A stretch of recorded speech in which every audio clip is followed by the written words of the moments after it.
అందరికీ నమస్తే. Welcome to our channel. Present మనతో పాటు గెస్ట్గా ఉన్నారు పొలిటికల్ అనలిస్ట్ షణ్ముఖ్ గారు. సార్ నమస్తే అండి. నమస్కారం అండి. సార్, ఒక వార్త అయితే బాగా చక్కర్లు కొడుతుంది. అది ఎంతవరకు వాస్తవమో మీరే చెప్పాలి.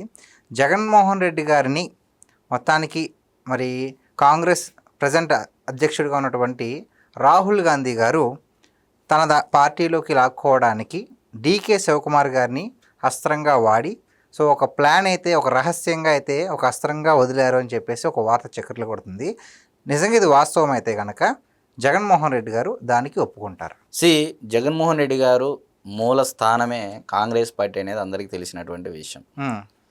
తల్లి కాంగ్రెస్ నుంచి వేరుపడి వైఎస్ఆర్సీపీ పార్టీగా అవతరించి కాంగ్రెస్ పార్టీ ఓటు బ్యాంకును సైతం కొల్లగొట్టినటువంటి పార్టీ వైఎస్ఆర్సీపీ పార్టీ. సరే, మరి ఏదేమైనప్పటికీ కాంగ్రెస్ పార్టీకి జగన్మోహన్ రెడ్డి గారికి మధ్య వైరుధ్యాలు ఏంటనేది దేశం అందరికీ తెలుసు. ఈరోజు మనం కొత్తగా చెప్పాల్సినటువంటి అవసరం లేదు. అయితే మీరు అన్నటువంటి ఏదైతే ప్రశ్న వేశారో చక్కర్లు కొడతా ఉంది, దీంట్లో వాస్తవం ఎంత అవాస్తవం ఎంత, మరి ఇది జరిగేటువంటి అవకాశం ఏమైనా ఉందని చెప్పేసి మీరు అడగడం జరిగింది. ఎస్, ఖచ్చితంగా ఉండొచ్చండి. మేబీ ఎందుకు అంటున్నానంటే, ఇప్పుడు భారతీయ జనతా పార్టీ యొక్క ఊపు అనేది దక్షిణ భారతదేశంలో తగ్గుతూ వస్తూ ఉంది. At the same time Congress party ఊపు పెరుగుతూ వస్తూ ఉంది.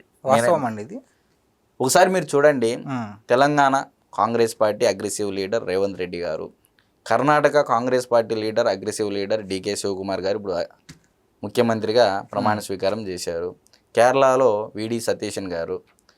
మీరు తమిళనాడులో విజయ్ గారు ఫుల్ ఫేవర్గా ఉన్నారు కాంగ్రెస్ పార్టీకి. ఏకంగా ఇప్పుడు రాజ్యసభ స్థానం కూడా తమిళనాడు నుంచి కాంగ్రెస్ పార్టీ ఒక అభ్యర్థిని ప్రకటించింది. అంటే తమిళనాడు, కేరళ, కర్ణాటక, తెలంగాణ, ఇక మిగిలినటువంటి ఆంధ్రప్రదేశ్ రాష్ట్రంలో ఒకటి భారతీయ జనతా పార్టీ ఎన్డీఏ సర్కారు నెలకొనడం జరిగింది. అంటే నేను ఏమంటున్నానంటే, కాంగ్రెస్ పార్టీ యొక్క వ్యూహాలు 2029 ఎలక్షన్కి టార్గెట్గా అగ్రెసివ్ లీడర్స్ని ఎంచుకుంటూ ఉంది. అంటే గతంలో సిద్ధారామయ్య గారైనా, ఇక్కడ ఉన్నటువంటి అప్పుడు రేవంత్ రెడ్డి గారు కాకముందు ఇక్కడ తెలంగాణ రాష్ట్రంలో ఉత్తమ్ కుమార్ రెడ్డి గారైనా, ఇలాంటివి. అదే తరహాలో అగ్రెసివ్ లీడర్, మాస్ లీడర్, అంటే మాస్ ఇమేజ్ ఉన్నటువంటి లీడర్ని ఎతికేటువంటి ప్రాసెస్లో ఆంధ్రప్రదేశ్లో కూడా కాంగ్రెస్ పార్టీ వ్యూహం రచిస్తూ ఉందనేది ఇక్కడ ప్రధానంగా నేను చెప్పదలుచుకున్నటువంటి అంశం. మరి ఇందుకు గాను డీకే శివకుమార్ గారితో రాహుల్ గాంధీ గారితో భేటీ అయినప్పుడు, అంటే డీకే శివకుమార్ గారు రాహుల్ గాంధీ గారితో భేటీ అయినప్పుడు ఒక టాస్క్ ఇచ్చారు. ఏపీని కూడా జగన్మోహన్ రెడ్డి గారిని నువ్వు మన పార్టీలోకి వచ్చేటట్లు చేయి, వచ్చిన తర్వాత కాంగ్రెస్ పార్టీని కూడా ఆంధ్రప్రదేశ్లో స్థాపించడానికి నీకు టాస్క్ ఇస్తున్నామని చెప్పేసి ముఖ్యమంత్రి పదవి ఇచ్చినట్లు కూడా వార్తలు చక్కర్లు కొడతా ఉన్నాయి. అంటే ఇది ఉండొచ్చు అనేటువంటి అవకాశాలు ఎక్కువగా ఉన్నాయండి. అంటే ఈ మధ్యకాలంలో మీరు బాగా గమనించినట్లయితే వైఎస్ఆర్సీపీ పార్టీ నాయకుడు అయినటువంటి పేర్ని నాని గారు కూడా నరేంద్ర మోడీ గారిని విమర్శించడము, బీజేపీని కూడా విమర్శించడం ఎక్కువగా జరుగుతూ ఉంది. అంటే వారి యొక్క స్టాండ్ ఈ మధ్యకాలంలో మారింది అని చెప్పడానికే పేర్ని నాని గారు అంతటి వ్యాఖ్యలు చేశారేమో అనేది కూడా చాలామంది రాజకీయ విశ్లేషకులు కూడా అభిప్రాయపడుతున్నారు. ఇక డౌట్ ఏంటంటే, అక్రమాస్తుల కేసులో మరి జగన్మోహన్ రెడ్డి గారు తప్పించుకోవడానికే బీజేపీతో కానీ లేదంటే మోడీ గారికి మద్దతు ఇవ్వడం అదే అందరికీ తెలిసిన విషయమే. మరి ఇప్పుడు వ్యతిరేకత అయితే కనుక అది రిస్క్ అవుద్ది కదా. భారతీయ జనతా పార్టీ జగన్మోహన్ రెడ్డి గారిని ఏమీ చేయదు అనేది అయితే నేను ఖచ్చితంగా చెప్పగలను. ఎందుకంటే అమెరికా ప్రభుత్వంలో ఉన్నటువంటి సెకీకి సంబంధించి, అంటే ఈ విద్యుత్ కొనుగోలు ఒప్పందాలు ఏవైతే జరిగాయో యూనిట్ ₹2.45కి, ఈ దీనిలో అదానీ ఏదైతే ఉందో ఈ అదానీ దాంట్లో కూడా జగన్మోహన్ రెడ్డి గారు ఇన్వాల్వ్ అయి ఉన్నారు. జగన్మోహన్ రెడ్డి గారిని ఒకవేళ ఏమన్నా ఇది చేస్తే డెఫినెట్గా అది అదానీ వరకు వెళుతుందనే విషయం భారతీయ జనతా పార్టీ అధిష్టానానికి ఎరికే. నాకున్నటువంటి అవగాహన మేరకు చెప్తున్నాను, నాకున్నటువంటి సమాచారం మేరకు మాత్రమే చెప్తున్నాను. ఇది నా వ్యక్తిగత అభిప్రాయం మాత్రమే.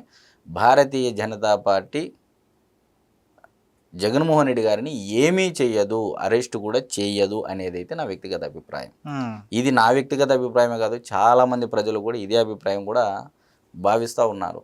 నేనేమంటున్నానంటే, ఈరోజు కాంగ్రెస్ పార్టీనే నా మీద కేసులు పెట్టింది, నన్ను జైలుకు పంపించిందని చెప్పేసి జగన్మోహన్ రెడ్డి గారు అనడం జరిగింది. కంప్లీట్గా ఈ నరేంద్ర మోడీ గారు వేవ్ నడిచినంత కాలం, అంటే నేను ఇక్కడ భారతీయ జనతా పార్టీ అధికారంలోకి వస్తుందా రాదా, కాంగ్రెస్ పార్టీ అధికారంలోకి వస్తుందా రాదా అనే అంశం కంటే అది సెకండరీ సబ్జెక్ట్ అయినప్పటికీ నేను ప్రధానంగా చెప్పదలుచుకున్నటువంటి అంశం ఏంటి అంటే, దక్షిణ భారతదేశంలో కాంగ్రెస్ పార్టీ తనదైనటువంటి వ్యూహాలను రచిస్తూ ఉంది 2029 ఎలక్షన్లకు గాను. సో దీంట్లో అగ్రెసివ్ లీడర్ అనేటువంటి ఒక కాన్సెప్ట్ ఎంచుకోవడం జరిగింది. మీరు చూడండి, ఏ స్టేట్కి వెళ్ళినా విజయ్ గారు కొత్త చరిస్మా ఉన్నటువంటి లీడరు. ఆయన మల్లాటప్ప వ్యక్తి కాదు. ఏకంగా 75 సంవత్సరాలు ఒక పార్టీ, 50 సంవత్సరాలు రూల్ చేసినటువంటి తమిళనాడు రాష్ట్రంలో ఉన్నటువంటి పార్టీలను కాదని వేవునంతా తన వైపు తిప్పుకున్నటువంటి లీడరు. సో అల్లాటప్ప వ్యక్తి అయితే కాదు కదా. సో అలాంటి వ్యక్తి సైతం కూడా ఈరోజు కాంగ్రెస్ పార్టీతో ట్రావెల్ అవుతున్నారంటే కాంగ్రెస్ పార్టీ ఎంత చాకచక్యంగా వ్యవహరిస్తూ ఉందని ఒక సంకేతం భారతీయ జనతా పార్టీ తీసుకోవాలనేటువంటి అంశం కూడా నేను చెప్పదలుచుకున్నా. సో ఇప్పుడు నెక్స్ట్ ఏంటి, డీలిమిటేషన్ బిల్లు, మహిళా రిజర్వేషన్ బిల్లు వస్తున్నటువంటి నేపథ్యంలో జగన్మోహన్ రెడ్డి గారి యొక్క ప్రాధాన్యత కూడా కాంగ్రెస్ పార్టీ గుర్తించింది. సో ఇప్పుడు already Janasena party, Telugu Desam party NDA సర్కార్ అంటే ఎన్డీఏ అలయన్స్లో ఉండడం జరిగింది. ఇప్పుడు కాంగ్రెస్ పార్టీ ఇక్కడ బలపడాలి సౌత్ ఇండియాలో అంటే డెఫినెట్గా జగన్మోహన్ రెడ్డి గారికి వేరే ఆప్షన్ లేదు. ఎందుకంటే నరేంద్ర మోడీ గారికి దగ్గరగా కావాలంటే ఆల్రెడీ చంద్రబాబు నాయుడు గారిని, పవన్ కళ్యాణ్ గారు కాదని ఒకవేళ జగన్మోహన్ రెడ్డి గారిని ఎంకరేజ్ చేస్తే పరిస్థితి ఏ విధంగా ఉంటుంది. సో ఇది అనేది అందరికీ క్లాస్ 1, క్లాస్ 2, క్లాస్ 3 సినారియోస్, ఒక్కో క్లాస్ ఒక్కో సినారియో ఉంటుంది. సో నా సినారియో, నా వ్యక్తిగత అభిప్రాయం ఏంటంటే కాంగ్రెస్ పార్టీ సరే ఏదేమైనప్పటికీ మనోడే కదా అని ఫీలింగ్లోకి వెళ్ళి కాంగ్రెస్ పార్టీ అధిష్టానంగా భావిస్తే సో జగన్మోహన్ రెడ్డి గారిని తీసుకోవడానికి చాలా అవకాశాలు మెండుగా ఉన్నది అయితే నేను చెప్పచ్చు. వాళ్ళు తీసుకుంటారు, ఓకే, ఈయన రావాలి కదా. రావచ్చు, పరిస్థితులు అలా కల్పిస్తారు. సో ఈ దేశంలో నరేంద్ర మోడీ గారికి లొంగనటువంటి లీడర్ ఎవడన్నా ఉన్నారండి? పశ్చిమ బెంగాల్లో మమతా బెనర్జీ. ఈరోజు పరిస్థితి చూస్తున్నాం కదా పశ్చిమ బెంగాల్లో. మరి బీహార్లో నితీష్ కుమార్ గారు, ఒరిస్సాకి రండి, మహారాష్ట్రకి రండి, ఉద్ధవ్ ఠాక్రే పరిస్థితి ఏమైంది, శరద్ పవార్ పరిస్థితి ఏమైంది, మరి నెక్స్ట్ కర్ణాటక రండి, ఏమైపోయినారు, దేవేగౌడ ఏమైపోయారు, కుమారస్వామి ఈరోజు భారతీయ జనతా పార్టీలో కేంద్ర ఉక్కు శాఖ మంత్రిగా ఉన్నారు. ఒకప్పుడు ఆయన ఎవరు, అలయన్స్లో కాంగ్రెస్ పార్టీతో అలయన్స్లోకి వెళ్ళి ముఖ్యమంత్రి అభ్యర్థిగా ఉన్నటువంటి వ్యక్తి కుమారస్వామి గారు. ఈరోజు ఎక్కడున్నారు ఆయన? కేంద్ర ఉక్కు శాఖ మంత్రిగా కేంద్రంలో పదవులో కొనసాగుతూ ఉన్నారు. సో రాజకీయాలలో శాశ్వత శత్రువులు, శాశ్వత మిత్రువులు ఉండరనేది అందరికీ తెలిసినటువంటి విషయం. సో డెఫినెట్గా పర్మనెంట్గా అయితే శత్రుత్వం ఏమీ ఉండదు.